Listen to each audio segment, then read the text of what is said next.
Orang berpikir heran, apa yang mereka kejar ke Palestina? Andai ada orang ingin merebut Irak, masuk akal.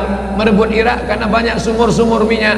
Andai ada mau ekspansi ke Kuwait, masuk akal, karena sumur minyak di Kuwait banyak. Kenapa kembali ke Palestina? Ada apa? Tanah yang tandus, tanah yang kering kerontang. Mereka ingin membuat sebuah negara dengan keyakinan akan turun Mesias, sang juru selamat yang dijanjikan oleh Tuhan, dengan syarat orang-orang Yahudi mesti kembali ke negeri yang dijanjikan Tuhan.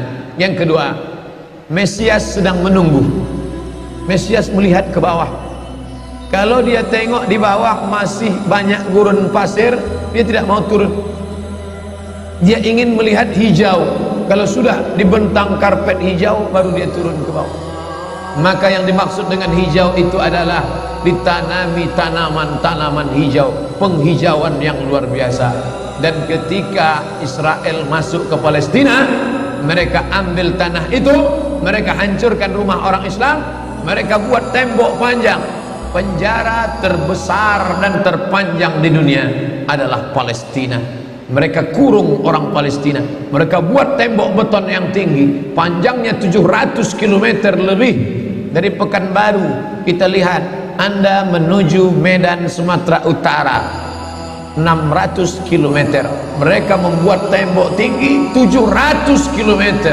Bayangkan, umat Islam terisolir dan mereka tanami hijau-hijau. Makanya Allah berkuasa, Allah mau tunjukkan kuasa, lalu Allah buat tanaman hijau itu menyala. Dalam pokok yang hijau itu menyala beberapa bulan yang lalu. Heran orang, Allah mau menunjukkan kekuasaannya. Kalian tidak mau tolong Palestina, aku yang akan menolongnya. Tanaman yang hijau yang mereka tanam itu tiba-tiba terbakar. Tidak ada yang bisa mematikannya. Sampai-sampai reporter wartawan Amerika mengatakan, tidak ada yang bisa mematikan kebakaran ini kecuali Tuhan, karena Dia yang membakarnya. Mengerti keadaan kita zaman sekarang. Jangan sampai dikatakan Palestina bukan urusan kita. Ini kan masalah politik. Indonesia ya Indonesia, Palestina ya Palestina. Antum tidak mengerti masalah dunia. Palestina adalah masalah umat Islam. Subhanalladzi asra bi'abdihi, maha suci Allah yang sudah memperjalankan hambanya minal masjidil haram, dari masjidil haram ilal masjidil aqsa, masjidil aqsa, masjidil aqsa Palestina. Kita yang tertulis dalam kitab suci kita bahwa kita punya ikatan emosional, kenapa kita tidak yakin itu? Yahudi ajarannya dibuat-buat, ajarannya mitos, tapi mereka punya keyakinan yang luar biasa. Mereka rebut negeri itu, mereka kuasai, mereka hancurkan negeri musuh. Atas dasar apa? Keyakinan bahwa Mesias akan datang. Yang kelima, apa yang mereka lakukan untuk Palestina? Mereka meyakini ada Temple of King Solomon, tempel kuil King Solomon, Raja Sulaiman.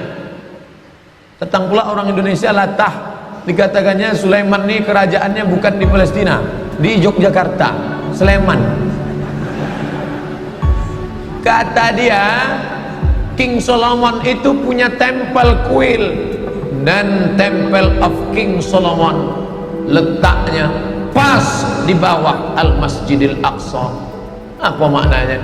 Mereka mengeruk setiap hari, bulldozer, traktor, ekskavator, terus mengeruk keliling Masjidil Aqsa. Mereka ingin meruntuhkan Masjidil Aqsa. Tulis Temple of King Solomon, enter, pilih image, tampak gambar replika. Inilah kerajaan Sulaiman yang ada di bawah Masjidil Aqsa. Akan mereka naikkan. Mereka sudah bangunkan rumah kecil replikanya, seperti orang Riau membuat rumah replika, rumah Melayu Kampar, rumah Melayu Siak, rumah Melayu Bengkalis. Di mana rumah itu? Di Purna MTQ. Anak-anak kita kalau mau tahu bagaimana rumah Melayu Kampar, bagaimana rumah Melayu Siak, bagaimana rumah Melayu Pelalawan, pergi ke sana. Sebagiannya ada, sebagian tak ada, entah kemana perginya. Tapi mereka membuatkan itu. Inilah dia replika kerajaan Temple of King Solomon. Artinya apa? Mereka ingin menghancurkan Al-Masjidil Aqsa berkeping, sampai akhirnya disitulah nanti kemarahan umat Islam. Entah marah entah tidak, melihat gayanya tak marah. Oh, kalian hancurkanlah. Banyak lagi urusan kami sibuk dengan ini. Tapi akan ada hamba-hamba Allah. La tazulu fi ummati ta'ifatun min ummati. Akan tetap ada sekelompok umatku yang memperjuangkan agamaku, kata Allah Subhanahu wa ta'ala. Yang terakhir, yang kelima, akan turun Mesias. Kapan itu terjadi? Ketika terjadi perang besar. Sebetulnya dalam agama Islam sudah dituliskan yang dimaksud dengan Mesias itu siapa.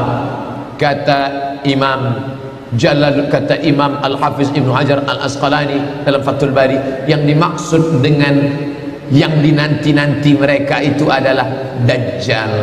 Dajjal itulah sesungguhnya yang sedang mereka nanti. 70,000 Yahudi wara'ad Dajjal.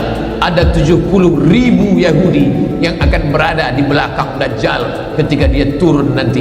Makanya tiap hari, tiap petang kita berkata, Allahumma inni a'udzubika min azab jahannam wa min azabil qabri wa min fitnatil mahya wal mamat wa min syarri fitnatil masihid Dajjal. Dajjal itulah yang sedang mereka tunggu. Dajjal itulah yang sedang mereka nanti-nantikan. Kita menantikan kedatangan, dia pun juga menantikan akan kedatangannya. Bedanya apa? Mereka meyakininya dengan semangat mereka luar biasa. Mereka bangkit. Umat Islam percaya. Padahal tiap hari dia katakan sebelum salam, Allahumma inni a'udzubika min adzabi jahannam wa min adzabil qabri wa min fitnatil mahya wal mamat wa min syarri fitnatil masihid dajjal. Tiap hari dikatakan, tiap hari diucapkan. Tapi dalam hati, betul tak Dajjal ini datang? Entah iya entah tidak. Mereka yakin Dajjal akan datang, tapi mereka katakan itulah pemimpin kami, itulah Tuhan kami, itu adalah jelmaan daripada Tuhan kami, itu yang akan menghancurkan dunia, dia akan menjadi panutan kami. Kita berkata itu musuh kami, tapi kita pun ragu entah musuh entah tidak. Oleh sebab itu kita minta ampun kepada Allah atas kurangnya iman kita. Subuh ini kita bangkitkan semangat kita, tapi yang datang kepada, kenapa Allah tidak menolong? Katanya Allah itu maha kuasa. Cukup dia teriakkan saja, malaikatnya satu berteriak, pecah gendang telinga orang Yahudi, mati. Cukup dia tiupkan angin sejuk, terhirup, mati. Kenapa tidak dia matikan saja Yahudi itu? Datang Syekh Muhammad Jibril, Syekh Dr. Muhammad Jibril, Syekh Profesor Dr. Muhammad Jibril, dosen tafsir Al-Azhar. Kami undang, mahasiswa Indonesia mengundang di waktu di Mesir dulu kuliah.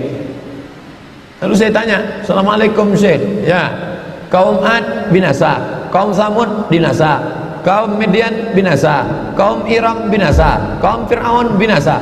Kenapa Allah tidak membinasakan Israel ini? Senyum Syekh Muhammad Jibril. Apa kata dia? Ya beni, anakku, seandainya Allah membinasakan Israel ini, lalu apa yang tersisa untukmu?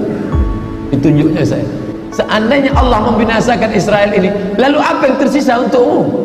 Terdiam saya. Allah sengaja sisakan ini sebagai medan jihad kita menolong agama Allah Subhanahu wa ta'ala.